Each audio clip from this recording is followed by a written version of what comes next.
నేను ఒకే వర్డ్లో సింపుల్గా సమాధానం చెప్తున్నాను. ఇది అందరూ కూడా జాగ్రత్తగా గుర్తుపెట్టుకోండి.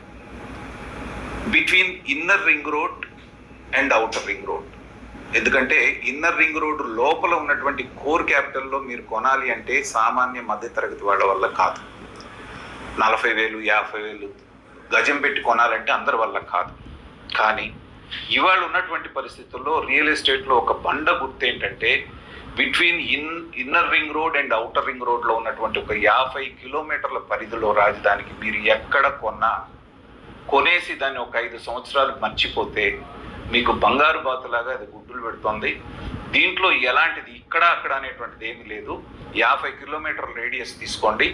ఇన్నర్ రింగ్ రోడ్డుకి అవుటర్ రింగ్ రోడ్డుకి రీజనబుల్ రేట్లో మీకంటే 10,000 నుంచి 15,000 20,000 లోపే మీకు గజం దొరికేటువంటి అవకాశం ఉంది. కాబట్టి పలానా ప్రాంతం అనే కంటే కూడా మంచి వెంచరు, రోడ్డు ఫెసిలిటీ ఉన్నటువంటిది, రోడ్డు నుంచి మళ్ళీ ఏదో 2 కిలోమీటర్లు తీసుకెళ్ళి ఇది వస్తుంది అది వస్తుందని చెప్తే నమ్మకండి.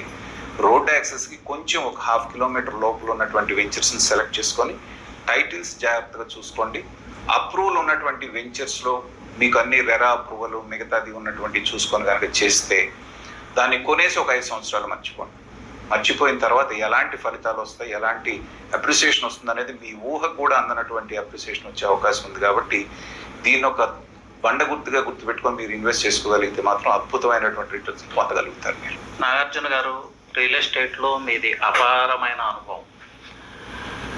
రియల్ ఎస్టేట్ పుట్టుపూర్వత్వాలన్నీ మీకు తెలుసు, ఎలా మొదలైంది, ఎలా పెరుగుతూ వచ్చింది అనేది. మీకన్నా రియల్ ఎస్టేట్ని ఎక్స్ప్లెయిన్ చేయగల వ్యక్తి ఇంకొకళ్ళు దొరకరేమో. సో ఈ అనుభవంతో మీరు నేర్చుకున్నది ఏంటి, రియల్ ఎస్టేట్ ఇన్వెస్ట్మెంట్స్ ఎలా చేయాలి, అలాగే అమరావతి విషయంలో రాబోయే 5 సంవత్సరాలు ఎలా ఉండబోతుంది అనేది వివరించండి. ఒకటండి, ఇక్కడ దీంట్లో కూడా నేను 2 రకాలుగా చెప్తాను.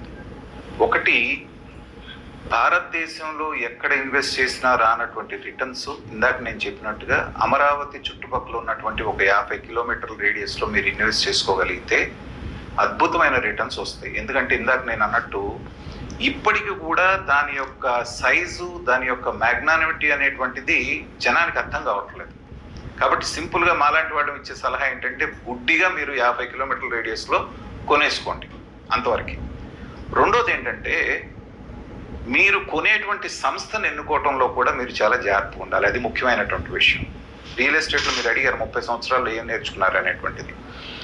అందమైన బ్రోచర్ మీద అందమైనటువంటి 100 పాయింట్లు చెప్పి మా ఈ స్పెషాలిటీ ఆ స్పెషాలిటీ అసలు ఎవరికంటే భూతల స్వర్గం చేస్తామని బ్రోచర్లో చూపిస్తారు. కానీ దాంట్లో కనీసం 50% అనేటువంటిది వాళ్ళు అక్కడ ఇంప్లిమెంటేషన్లో ఉండదు. రిజిస్ట్రేషన్స్లో ఇబ్బంది, తర్వాత డెవలప్మెంట్లో ఇబ్బంది, అప్రూవల్స్ తీసుకురావడంలో ఇబ్బంది, ఇలాంటివన్నీ కూడా 80% సంస్థలు ఇలాంటి వాటిలో ఇన్వెస్ట్ చేస్తే పాపం ఇన్వెస్టర్స్, కస్టమర్స్ ఇబ్బంది పడుతున్నారు.